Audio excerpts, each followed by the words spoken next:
Olá, vamos falar da deusa Benzaiten hoje, uma deusa japonesa? Bom, para quem não me conhece, eu sou a Flávia Esper e esse vídeo faz parte do projeto do Oráculo da Semana. Vou deixar o link aqui embaixo. Todo domingo eu sorteio 3 cartinhas e posto ali no nosso grupo do WhatsApp. E na segunda eu volto com as fotos das cartas e o vídeo de cada carta. Bom, então vamos lá. Quem é Benzaiten? Há algumas semanas eu falei de uma deusa hindu aqui, uma deusa indiana, chamada Sarasvati. E uma das prováveis origens da deusa Benzaiten foi que ela foi trazida da Índia, né? Então ela seria uma versão japonesa para a deusa Sarasvati. Então, quem ela é e o que que ela tem em comum com essa deusa e o que que ela tem de diferente? Bom, em comum, ela tem que ela também é uma deusa da arte, dos músicos, da oratória, da eloquência, dos estudos, né? Também é uma deusa ligada à água. Então, Sarasvati estava ligada ao rio. Ela também está ligada ao rio, mas está mais ligada ao mar e a outras fontes de água. E assim como Sarasvati, ela traz toda essa bênção sobre as pessoas que estão ali criando, que são artistas, né? Ou que estão falando, os oradores, ou estudando. Ela tem esse mesmo lado. Também aparece, da mesma forma como a deusa indiana, com um instrumento parecido com o alaúde. Então, assim, ela traz muito algumas características que eu já falei quando eu falei da deusa Sarasvati. Só que ela tem algumas especificidades, né? A gente sabe que mesmo quando os deuses eles são herdados ou trazidos de uma outra cultura, eles acabam ganhando conotações próprias, histórias próprias, tintas daquela outra cultura, né? E isso aconteceu com essa deusa. Então, dentro dos shintoístas, ela é vista também como um dos 7 deuses da sorte, da fortuna, né? Então, ela também ganhou muito essa conotação de prosperidade, de sabedoria, das coisas fluírem, né? Essa questão da fluidez também. Como ela passou a ser principalmente uma deusa ligada às águas, ela passou a representar tudo aquilo que flui, né? A inspiração, as próprias águas, a oratória, de novo, né? E ela também passou a ser uma deusa protetora dos pescadores, do mar, de várias ilhas, né? Tem inclusive uma das histórias sobre ela, que é da ilha, se não me engano, é Enoshima o nome. Eu sou ruim com nome, vocês já devem ter percebido isso. Em que nessa ilha tinha um dragão que estava aterrorizando e criando tempestades. E aí mandaram uma pessoa lá para que pudesse lutar com o dragão. Só que a deusa aparece para essa pessoa dizendo que aquele dragão, na verdade, ele era um guardião. E ele estava enfurecido porque a deusa Benzaiten não estava sendo honrada. Então ela orienta ele a como construir um templo, como honrar essa deusa, e o dragão se acalma.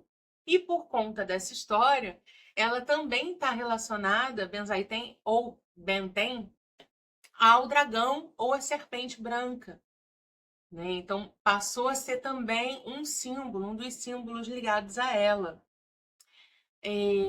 Uma outra questão é que ela aparece muito como alguém que salva pescadores que oram a ela e pedem ajuda, ela salva. Está ligada também, assim como outra deusa que saiu hoje, tem uma história muito parecida, né, que é Brígide, com um momento em que precisam de água e ela encontra ou gera ou produz uma fonte. É uma história muito parecida com a história de Brígide nesse ponto. Então, tá ligado também a essa questão de proteger, de salvar, de cuidar. E essa ligação dela com as águas também está muito ligada à purificação. Então, em vários rituais feitos para ela, havia purificação através das águas, né? Então, ela ganhou mais essa conotação até do que a própria Sarasvati. Bom, quem escolheu essa deusa, a energia dessa deusa, dessa carta no oráculo dessa semana, tem vários aspectos aí para olhar. Mas hoje a gente vai falar principalmente da questão da fluidez. Então, numa das histórias, tinha um poeta, um músico, na verdade, que não conseguia, estava empacado, né? Não conseguia, bloqueio criativo. E ele vai ao tempo dela e reza e pede muito a ajuda dela. E ela surge e começa a tocar uma música no seu instrumento. E aí ele pega a flauta e começa a criar uma melodia e um poema que acabam se tornando uma das obras mais importantes dele, que traz reconhecimento, enfim. Então, essa deusa, Benzaiten, ela ajuda a gente a fluir, né? Tem momentos da vida em que a gente empaca, seja numa ideia, seja na vida como um todo, seja num relacionamento ou em não ter um relacionamento, seja em ganhar dinheiro, seja em produzir. Tem momentos em que parece que o fluxo ali da vida empaca. E isso pode acontecer tanto no sentido da gente caminhar, da gente produzir, quanto no sentido da gente receber, né? Aqueles momentos em que parece que nada flui, não chega nada, não chega nenhuma brisa, né? Ou que a gente não consegue produzir, são momentos em que é interessante se conectar com a energia dessa deusa. Então, quem escolheu essa carta, quem tirou essa deusa essa semana, desculpa, seria interessante pensar em que lugares da sua vida, ou em que aspectos da sua vida, neste momento, a energia está travada, né? Não está fluindo. Tanto no sentido de fazer o que quer, quanto no sentido de receber. A fluidez ela vai ali para os dois lados, né? E essa deusa trabalha das duas formas. Então, se você tirou essa carta ou escolheu trabalhar com a energia dessa deusa agora, tenta pensar, sentir no seu corpo, na sua vida, onde é que a energia ficou presa. Às vezes isso se manifesta fisicamente no corpo mesmo, né? Uma parte do corpo que está ali travada. Então, que emoção está ali? O que é que está impedindo aquilo de fluir, né? Ou quais são os medos, as crenças que estão te impedindo de receber o que você merece receber? Ou de produzir, fazer e viver o que você quer viver? Né? Onde é que a coisa ficou enganchada? Onde é que travou? Essa deusa ela ajuda a gente a recuperar a fluidez, recuperar esse movimento da vida, a inspiração para criar e também para receber, né? E é importante a gente ver isso porque há momentos ou há situações em que as coisas podem realmente ficar paralisadas, né? E às vezes não adianta, na maioria das vezes não adianta, só a gente perceber que está paralisada e já saber o que tem que fazer, né? Quando há um momento em que há um bloqueio, esse bloqueio raramente é só racional. Então não vai resolver só pela razão também. Já não sei se já aconteceu com vocês, mas de eu sei o que eu tenho que fazer, eu sei o que eu quero fazer, eu sei o que é bom para mim, mas eu não consigo fazer, ou eu adio, né? Ou eu estou paralisada, ou eu não acredito. Isso tudo são formas de bloqueio que dificilmente a gente vai resolver só pensando, porque a gente já sabe o que é para fazer. Então, se você escolheu essa carta e você identifica algum aspecto aí seu, da sua vida ou das suas emoções que não está podendo fluir, né? É interessante observar quais são esses bloqueios, do que eles falam, quais são as emoções que estão ali. Às vezes é um medo, às vezes é uma partezinha nossa que está com medo ou que acredita em determinada coisa. Às vezes é uma estratégia que a gente usou para sobreviver na infância, situações difíceis, e que a gente continua repetindo, mesmo em outras situações. Ou uma desconfiança excessiva que protegeu a gente no passado, mas que agora já é desnecessária, porque a gente talvez já tenha outros recursos para lidar com as coisas. Então, se você escolher essa carta, vale a pena olhar para onde são os seus pontos ali de bloqueio, de trava. E pode ser que seja necessário, que seja interessante, pedir ajuda para trabalhar isso. Até porque às vezes estão ali no nosso pontinho cego, aquele ponto que a gente não vê. A gente até sabe, mas falta um ganchinho que precisa de uma ajuda. né? Então, às vezes, a gente precisa, da mesma forma que aquele poeta ali, aquele músico, orou para ela e pediu ajuda, e com a ajuda dela, ele consegue recuperar a inspiração dele mesmo. Às vezes é importante a gente, nesses momentos, buscar uma outra pessoa, né? Que não vai fazer a música pela gente, nem o poema pela gente, mas vai trazer uma melodia que talvez desperte em nós a nossa, né? Então, se você sente que tem algum bloqueio aí, que tem alguma coisa que está travada há muito tempo, ou que você já sabe o que fazer e não consegue, em vez de se martirizar ou de continuar insistindo em algo que não está funcionando, que tal olhar de outra forma? Que tal pedir ajuda para que alguém possa te ajudar a recuperar essa fluidez, né? Isso pode ser uma pessoa amiga, isso pode ser um mestre, isso pode ser um terapeuta ou uma terapeuta, mas às vezes é importante que a gente possa receber essa ajuda. Uma outra coisa também a se pensar é na questão que ela traz muito das águas, né? As águas que purificam. As águas, elas têm muito a simbologia do emocional, das emoções, né?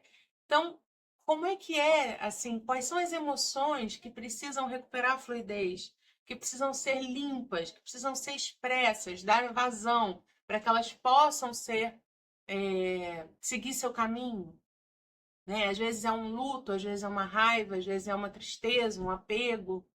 O que é que está ali que precisa, que ainda não teve espaço ali para vir, para fluir através de você, né? Tem um poema do Rumi, eu vou ver se eu encontro para colocar aqui na descrição, que ele fala do ser humano como uma hospedaria, né? Uma hospedaria em que as emoções, elas são ali hóspedes. Elas vêm, ficam um pouco e depois vão, depois vai, é ótimo, e depois vão. Então, assim, tem um fluxo, tem uma fluidez. Quando a gente trava, seja porque a gente não quer deixar aquela emoção entrar, seja porque a gente não quer abrir mão daquela emoção, que às vezes também são coisas boas, né? Fica tudo travado. E aí o resto da vida também vai parando de fluir, né? Então, se eu não deixo uma emoção passar, chegar, se eu me recuso a viver um luto, a olhar para alguma coisa, isso pode ser sustentável por um tempo. E às vezes a gente precisa fazer isso no momento para sobreviver. Mas com o passar do tempo, é como se aquela emoção ficasse batendo cada vez mais forte na porta. E é como se também, enquanto eu não abrisse a porta para essa emoção, eu estivesse impedindo que outras emoções também possam fluir.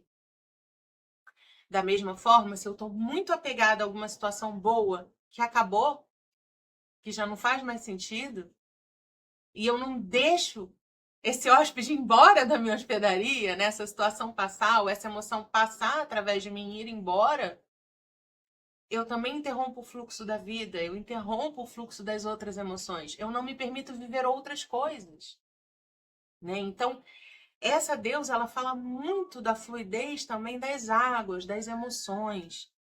Não à toa que vários dos rituais dela têm a ver com purificação através da água, dos banhos.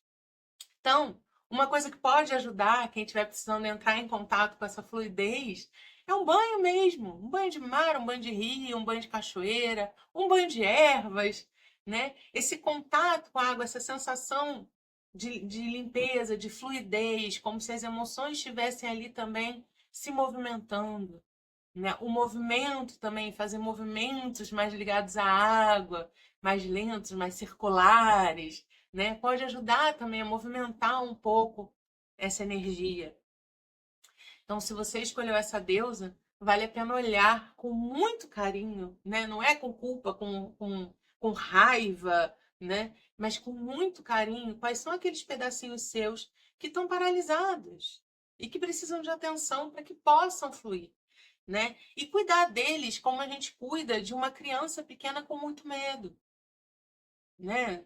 Pelo menos a maioria das pessoas normais não vai pegar a criança e jogar em cima do que ela tem medo, né? A gente vai tentar ser amorosa, conversar com ela. Então eu vou com você, vamos só um pouquinho, vamos ver como é. É isso que a gente tem que aprender a fazer com a gente, com as nossas partes que estão bloqueadas. porque elas podem ser pedacinhos nossos que têm medo, ou que aprenderam que alguma coisa é perigosa, ou que aprenderam que alguma coisa é errada, e que estão ali precisando de afeto, de carinho, de colo, para que elas possam crescer e seguir em frente, né? Para que elas possam nos liberar desses medos, dessas crenças, mas sempre com amor. A água, ela traz muito também essa questão do feminino, da amorosidade. A arte, a música, são caminhos mais suaves para se fazer transformações. E é desses caminhos que essa deusa fala. Então, se você escolheu essa carta essa semana, para que partes suas você pode dar mais carinho, mais nutrição, mais acolhimento, para que elas se sintam fortes, reconhecidas, validadas e vistas e amadas o suficiente para que elas mesmas decidam que já é hora de partir e que elas podem seguir em frente. Bom, se você escolheu essa deusa, vê se isso faz sentido para o seu momento. Me conta aqui nos comentários se faz sentido ou não. E você pode experimentar isso também dos banhos, né? Vai tomar um banho de mar, um banho de rio, de cachoeira, de ervas, do que for, né? De rosas, do que você sentir vontade. Faz esse quase como se fosse um ritual mesmo, né? De deixar as emoções fluírem, de sentir qual é a emoção, qual é o pedacinho seu que está precisando daquele olhar, daquele carinho. E se for importante, se a energia estiver muito bloqueada em alguma questão, vá buscar ajuda. Da mesma forma como o poeta pediu socorro a ela, vá buscar ajuda. Porque isso às vezes é o que falta para que o que a gente já sabe aqui consiga finalmente passar para cá e passar para a ação. Tá bom? Então é isso. Se puder, se inscreve no canal, curte o vídeo, convida pessoas para assistirem. E semana que vem eu volto. Um beijo!